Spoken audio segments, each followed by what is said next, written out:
to another Britflicks.com podcast. My name's Stuart Wright, and today's guest is UK author Lucy Nichol. Welcome to the show. Thanks for having me. I discovered you through a book that came out this year called SNOWFLAKE, Breaking Through Mental Health Stereotypes and Stigma, a book that I thoroughly enjoyed. I love the way that you sort of tell us to just educate ourselves. That's all we have to do. We don't have to stick with what we thought we knew. We can just learn by the progress of society, can't we? Exactly. It's not about slapping wrists. It's about just taking a moment to pause and think about, is what you're saying so precious and important to you that you would rather say it regardless of how it might impact somebody else?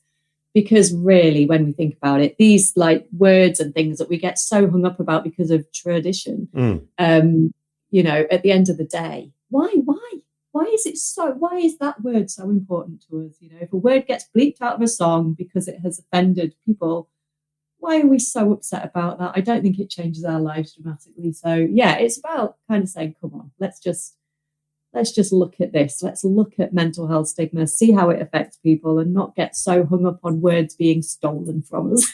Indeed. Now, we will get onto your novels, but just very quickly, because obviously as a filmmaker and as a filmmaking podcast, it's interesting that you're passionate about challenging mental health stigma as an individual, and you've worked with charities and stuff, but you've also worked on providing script advice for soaps and dramas regarding mental health. Do you want to talk about what that involves in terms of what you're able to do to help a drama sort of get things right?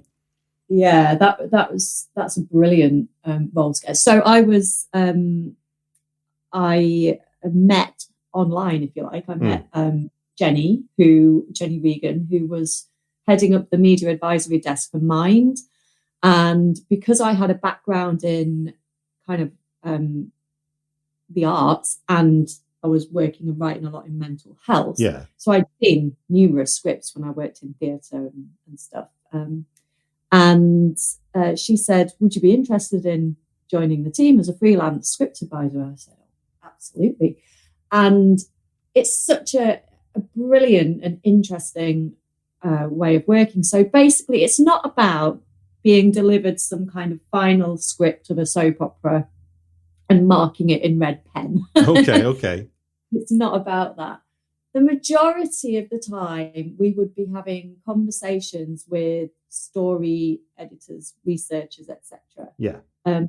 Way back at the start of the process. So one of the best storylines I worked on was for Coronation Street, and it was a character called Carla Connor, who they wanted to explore the experience of psychosis that she would experience, not because she was diagnosed with schizophrenia, which is what we often associate psychosis with, but because she'd been through extreme trauma and depression. So a lot of these things combined, resulting in a breakdown and a psychotic break. And they were talking to us right from the beginning. So on that storyline, I actually worked with Coronation Street for about 7 or 8 months. Wow, that's amazing. Yeah. So it's very much a collaborative process. So, you know, we'd throw ideas around.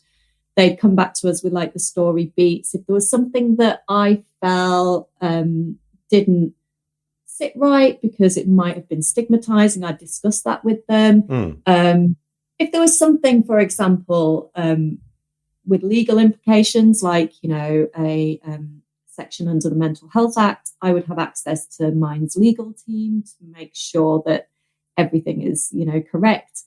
If we needed to talk about treatment or medication, I'd have access to Mind's info team. So, it's just an absolutely fascinating project. And I worked on EastEnders and Corrie and Hollyoaks and Strike and BBC drama industry, all sorts of things. What's the portrayals of mental health and therefore trying to avoid the stigmatized of mental health?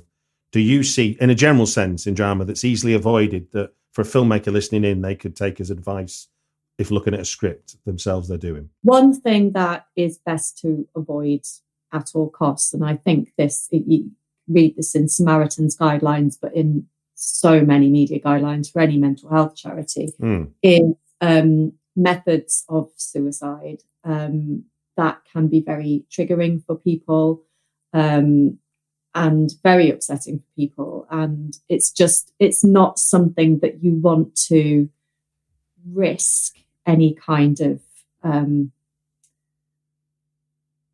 copycat, I suppose. So if you were talking about a place where people were taking their own life, and if this was in non-fiction, for example, and it was a place where that happened, that would be quite irresponsible. So suicide is something I think we shouldn't avoid.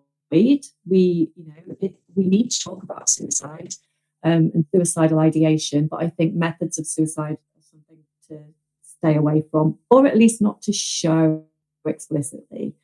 But then I think there's so many things around. Psychosis is always very stigmatized. You always get people who are, they might show somebody who commits a criminal act who has experienced psychosis, where actually the majority of people, psychosis, are very vulnerable. And that's what I loved about the Coronation Street storyline, is that they took a very assertive character. Carla Connor's a very assertive, confident character. And so what they showed was how psychosis made her more vulnerable. So I think that's exploring the vulnerability of it and trying to move away from sensationalizing. And I think, to be honest, it's more powerful in those ways as well. And I think also making sure, if you're writing scripts or books or whatever, that you do, I don't really like the term sensitivity reader, but authenticity reader. It's like what I was doing, obviously, with Mind. We would often have people with lived experience who we might introduce to an actor or a writer or a director, who would be able to comment on, how might I feel. So if an actor's exploring how they might portray something, they can talk to someone. How might you feel in that moment? What might you be doing? What might your body language be like? So I think that having lived experience involved in a collaborative way in the process is absolutely key. You're a prolific writer, Lucy, if you don't mind me saying.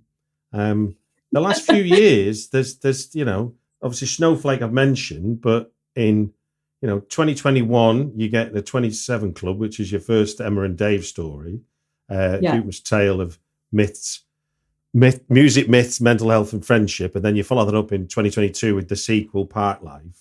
Now you've got your novel No Worries If Not available from HarperCollins. So jump into your latest one. Give us a brief synopsis to what that's about first. Yeah, so No Worries If Not is about one woman's mission to break up with the word sorry. So that's my elevator pitch. So basically, Charlotte is, she's a young woman, late 20s. She realizes that she constantly apologizes for everything. Yeah. And there's a turning point, there's a pivotal moment, which I'll not spoil, but where she realizes she is literally apologizing for being a woman. And she's like, that's it, no more. But it's a rom-com. So in true rom-com style, there is a man. There is a will they, won't they. There's lots of kind of missed opportunities and miscommunications, and so there's a lot of fun there. So it's got friendship, it's got dodgy dates, it's got office culture, got Newcastle because it's set in the Toon, but it's essentially a bit of a feminist novel. It's got a feminist message, and it's about women not apologising for taking up space. Not over apologizing, but also kind of exploring, it's not about being trying to think of a word that isn't a swear word. You're allowed to swear if you want. There's no censorship on the podcast. I was going to say, it's about not being a total, I can't think of anything apart from the worst word. Basically about not being a horrible person. Okay. And looking at the balance, and when there is a place for apologising in life, but certainly not if somebody bumps into you or stands on your foot. The fact we're constantly saying, I apologise before I have a great idea that I'm going to share with you. or I apologize because I'm asking you to move your man-spreading legs. So that's a little from the book. So yeah, so it's got a bit of a feminist punch to it, but it's ridiculous and silly and funny. And so when you start a book like that, what do you remember being the kernel of the idea that set you off on the journey to the book we can now see on the bookshelves? Well, if you want me to be completely honest, it was my smear test. Okay, carry on. Tell me more. Yeah. No, the thing is, I've kind of blocked myself here because I can't really, because I don't want to give it away. Okay. There's a pivotal moment in the book, but it was something that I realized. And funnily enough, when I mentioned this to a few people, they said, I have apologized about that at a smear test as well. And it's nothing horrible. Like it's just quite funny, and it's just hilarious that women feel they have to apologize for it. Oh, and the whole "no worries if not" thing. Obviously, the title, like ending every email with "no worries if not." And my God, I did that so many times.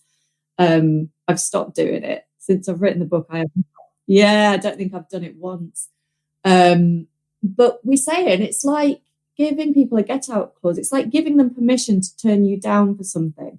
And the funny thing is that we do it sometimes when we feel like we're asking a favor of somebody. Mm-hmm. You can kind of get.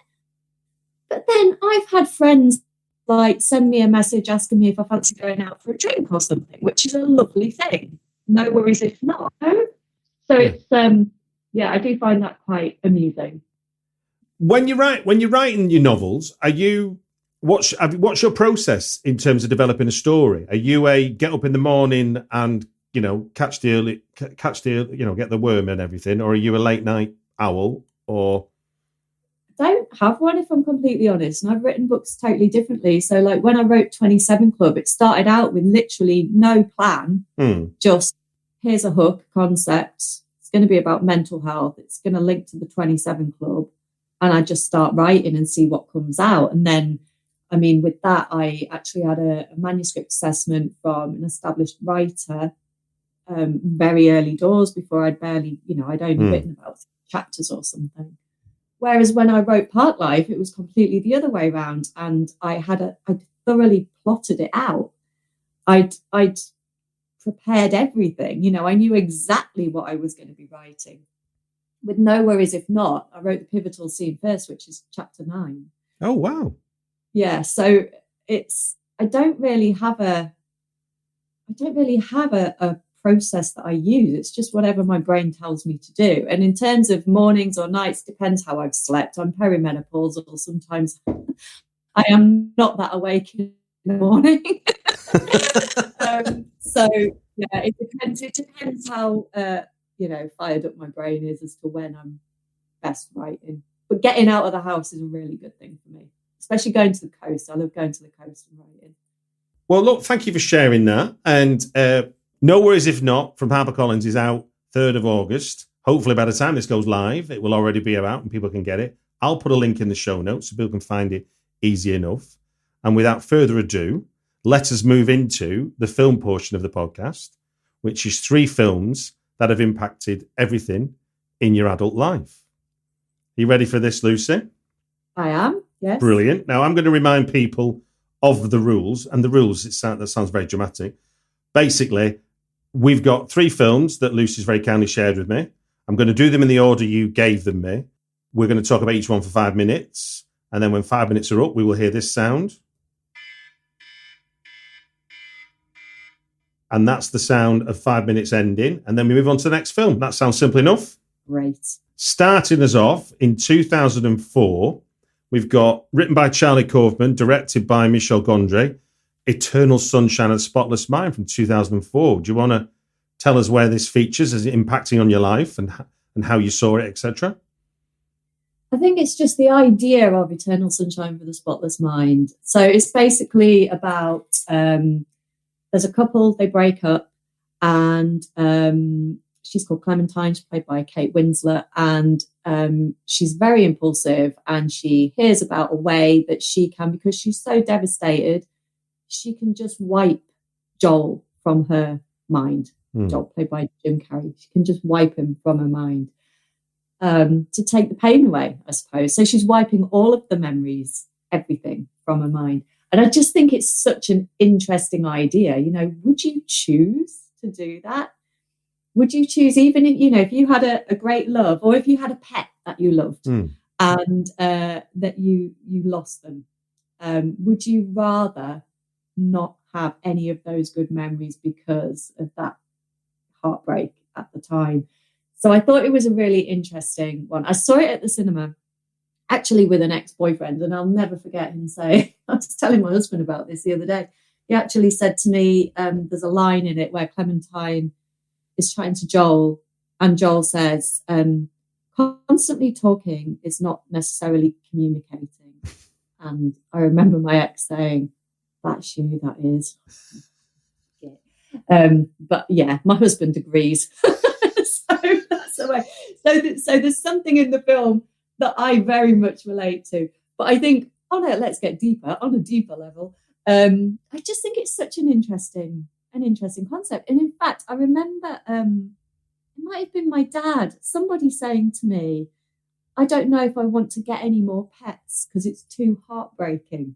Okay. Because obviously they don't live with us, do they? So you are going to lose pets. You're going to have to say goodbye to them. Yeah. And it's that thing you think, well, would I rather not have them in my life to avoid that upset, or would I rather enjoy the company of living with animals? So you can look at it as much. You can look at it with, you know, the great loves of your life, whatever it may be. Would you rather get rid of the memory to avoid the heartbreak? I think it's an interesting question. No, without a doubt. And also, it didn't dawn on me till looking at it as when somebody gives you a list of films, you tend to reassess them even if you know them really well. I'd never thought about. I focused on the spotless mind, and then it just dawned on me. Yeah, the idea of cleaning up your head, how great that would be. But then, like you say, everything gone.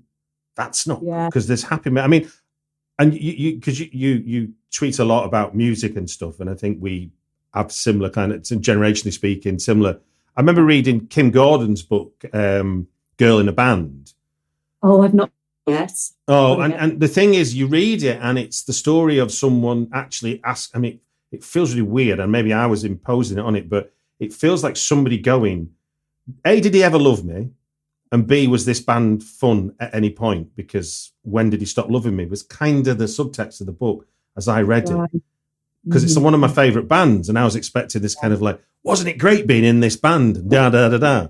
And then suddenly you read the story, you go, yeah, it fucked me over. And now I can't trust any of my memories, which is kind of what Kaufman... And Kaufman's a very interesting writer because he's constantly... Because film is a very external experience because it's what we see and what we hear. And obviously what goes in our mind is very internal. And he manages to make films that get the mind out onto the screen, for want of a better expression. Yes, it's so kind of fragmented. You do get a little bit lost, but that's because it's somebody's, you know, we're going inside someone's mind in their memories, and we're kind of dipping in and out of them. And, you know, and I think there's like one of the key messages in it is that you can't completely erase somebody because if you've been in love, it will have changed you in some way, shape or form. Yeah. So there will always be something of them that you take with them, even if you can't remember what that is. There'll always be something you've learnt or some way you've changed, because we're all changing constantly. And if you got rid of that, would that mean that you'd regress? I mean, because you've not got that lesson that you learn, even if it was a horrible one to learn, but you still moved you forward. That feels scary to me. I mean, that's maybe what. Oh, there's our 5 minutes. Yeah. No, I mean, because it's, you know, one of the things I remember learning first time around on sort of screenwriting was screenplays are meant to make sense. Real life doesn't. And I think that what Charlie Kaufman manages to do really well is he manages to get a little bit of that chaos of or the pretense of chaos of real life in and amongst the narrative, which obviously still has to work itself out. You can't just... It makes us question ourselves. It's so provocative. It really makes you question yourself, absolutely. I think. Yeah. Right then, number 2 choice, Lucy, is 1978. Now, I didn't know who wrote and directed this. This has been a little bit, because I saw this at the cinema myself as a kid. So Bronte Woodard wrote it, and it was directed by Randall Kleiser. I am, of course, like not everybody will know this, Grease from 1978. Now, this story, I believe, is not necessarily the happy story of a film watching thing from what you previewed for me when you messaged about this one. So I think with Grease, because we're saying films that have impacted all of our adult lives, we didn't say that have positively impacted all of our No. That's, and let's be honest, conversation we just had, it's clear not every experience is a good one. Exactly, yeah. So Grease. So I was absolutely obsessed with Grease as a kid, to the point of we were doing it as a play in the garage every single day of the school holidays. I was playing Sandy. My friend Philippa was playing Danny. She even wrote T-Birds on the back of her jacket. We were pretending to smoke. Superb. Yeah, I think she stole some cigarettes from her uncle. So... we thought this is so cool. This is so cool. This is the way we need to be. This is how we need to grow up. And then you reflect on it and you're like, oh my God, how much is that film? And it won't be the only one. How much is that film and so many others totally given us this anti-feminist message that we have to change who we are to be accepted and to find a boyfriend. Basically, that's what it's saying, isn't it? So, you've basically got somebody who, all of her friends, everybody around her, everybody around Sandy is saying, if you want Danny Zuko, you're going to have to wear different clothes. You're going to have to speak differently. You're going to have to perm your hair. You're going to have to smoke cigarettes. And that's how you're going to get your man. And it's just such an absolutely awful toxic message.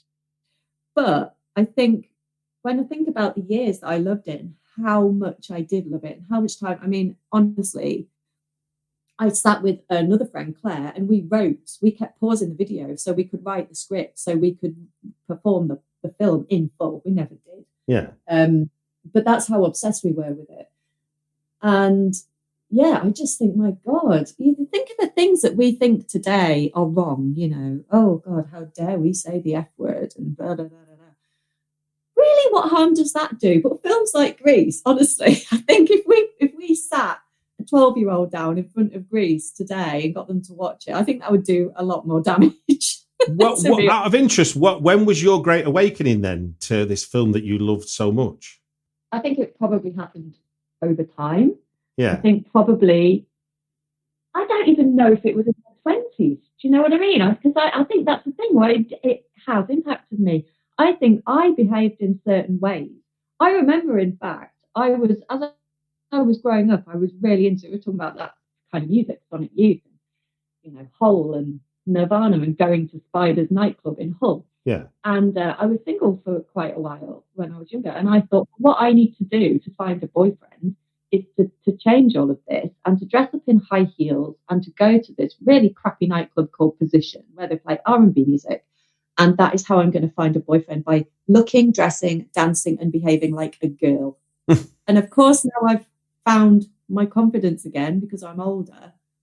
Like, stop that. Like, as if I'd never wear heels. I'm much happier in trainers or Doc Martens. I'm just, sitting here in a baggy jumper and baggy jeans and listening to the music that I really love. And so I do think that throughout my life, I have tried to fit into things to be accepted. And I think Grease, it's not the only reason. Society as a whole has, made women especially, I think. Yeah. Think they have to behave in a certain way or look a certain way. But Grease very much plays into that narrative without a doubt. So I think, I'm not going to say it's something that, I turned 18 and realised it was wrong. No, much, much further down the line. And I think it still affects me now to some degree. I'm sure in some way it does. I mean, not nearly as toxic, but if you think about what the message it sends to young men, because obviously he was in love with her when he wasn't in the hometown and he was this nice, sweet guy. And then when he comes back, he has to be a twat. And he has to be all cold and not love is not for men. Exactly. Don't be in love. you can shag her if you want, but that's Yeah. and you can tell us all about it, but don't be falling in love. That's not what. Oh, that's an interesting part to end on. But yes, the whole toxic masculinity side of it, absolutely. I mean, I'm seeing it through my eyes, but yeah, it's only because you basically are. I mean, a lot of the John Hughes films do it as well. Is that it's about the tenacity of the man, to not accept no, whereas obviously no means no has been a message that's come through. Not necessarily getting through to everybody, but certainly it's an accepted message in modern society now. But if you look at those 80s films, no meant, well, I've not done the right poem or I've not played the right song. Yeah. And you're saying for a woman is like, well, I haven't dressed myself right to appeal to what he wants. Exactly. Which is such a bizarre way to go about. Absolutely awful. Yeah. That's one of the things I love about getting older. You know, I'm 45 now and I'm just so much more comfortable in my own skin. I feel more like the 15-year-old I wanted to be if I wasn't so shy and socially anxious and full of low self-esteem because of these sorts of films. Well, it'd be interesting then to talk about the next film, which is directed by Superman's Richard Donner and written by, I mean, his parents must be having a laugh, written by Chris Columbus. I mean, I'm guessing he's Christopher Columbus as reality, so why you would call your kid that, I don't know. But anyway, I'm talking about 1985's The Goonies, which, if I'm right, from my last rewatch, I think that's survived intact. I think it has. Whereas, Grease might have fallen by the wayside with some of its sexual politics, but I don't know whether Goonies has fallen by the wayside. I mean, tell us where you see this and how it becomes important to you. The Goonies, I rewatch every so often. So it might be every couple of years or something. I'll rewatch The Goonies. And do you know what it is to me? It's just a reminder that life can be an adventure. It sounds so corny, but it's so true that life can be fun and can be an adventure.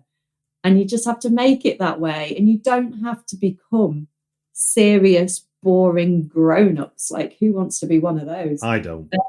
I actually think there's something about when you hit your 30s, you feel like you're preparing to be grown up and sophisticated and, and I think that for me, that was my most boring part of my life, where I dressed in a boring way and, listened to boring music and, trying to be a grown up. Yeah. And I just think when you get to a certain age and you can just think, actually, no, I want to go on fairground rides now. I want to like run around Cragside Gardens and imagine what it's like if there were like witches and, witchcraft. And I let your imagination run wild. And I just think The Goonies is just such a gorgeous, innocent kind of adventure. Yeah. That reminds us that, the fact that I'm 45 and I enjoy it possibly even more now than I did when I was a kid, because it just reignites that in you. I think it's just from start to finish. It's just, and the joy. I was going to say, is there any particular sequence that you particularly like rewatching? This is the first one that's bringing to mind. It's not so much about liking rewatching it, but I just think there's something, they capture something at the end, when they all come out and they, there's the press and the guy from the council and all their parents are there and all the kids are talking over each other because, oh my God, they're so excited because this has happened and that's happened and that's happened. And that's what you like when you're young. I mean, obviously I didn't have a real life pirate ship. I probably imagined it, or, we might just get excitable over something and playing in the woods and, pretending we had a base and there were, I don't know, whatever you did as kids. Yeah. But it's just about finding those things, isn't it, in life now, like finding those little magic moments and kind of like just letting them wash over you, like enjoying them. Pausing and enjoying them and not taking everything so seriously. And I do think I'm embracing like the the kid that I was, more so now than I have in my 20s and 30s. It's like when you get on a bike. I mean, there's a scene where they all like jump on their bikes. I think they've tied the big brother, Brandon, to the chair with his exercise stuff. And they all jump on their bikes and head away. And you can remember that feeling of absolute freedom. And so me and my husband bought some bikes recently, some secondhand bikes off a community Facebook group. And I just remember like getting on them and just riding down near Gosforth Park riding down this like hill, and just how like free and liberating we felt. Like we didn't care what we looked like, you know. It was just, my hair was flying behind me. I was just going as fast as I could. I could have fallen off at any moment. Did not want to slow down. And it was just remembering that feeling of anything could happen. And it's something as well, I think, about having things mapped out for you, because I don't think you have to have everything mapped out. I think I still... Please finish that thought. Yeah, I still like to think that anything could happen. I've still got many years in me, I hope. And I don't like to think that everything's mapped out. I don't want to work to some boring plan. And as kids, we certainly don't. And the Goonies had no idea what they were. They were going off on an adventure, following some old map and seeing what happened. And it was, it's just so much fun, wasn't it? Indeed. I mean, coincidentally, I've recently bought the Blu-ray of it because my wife has never seen it. Oh my God. So I'm going to have the joy of watching it with someone who's never seen it before. That'll be very special. That'll be really special. Yeah. It's brilliant. A brilliant film. And there's a few others I could have chucked in there, like quite different, but the fun of Lost Boys, when you've got like the Frog Brothers. I can't remember the name of Corey Haim's character, but the three of them together, like on a serious mission. I mean, they are, because there are actual vampires in Lost Boys, but I remember doing that as kids, you know, like conjuring something up and on a mission to deal with it. Just brilliant. Indeed. Well, look, best of luck with the release of No Worries If Not. I'm sure you're going to be a ripping success. And it just gives me to say thank you very much for giving your time on the Britflicks podcast. Thank you. It's been a blast. It's been fun. Thank you. I'm glad you enjoyed it.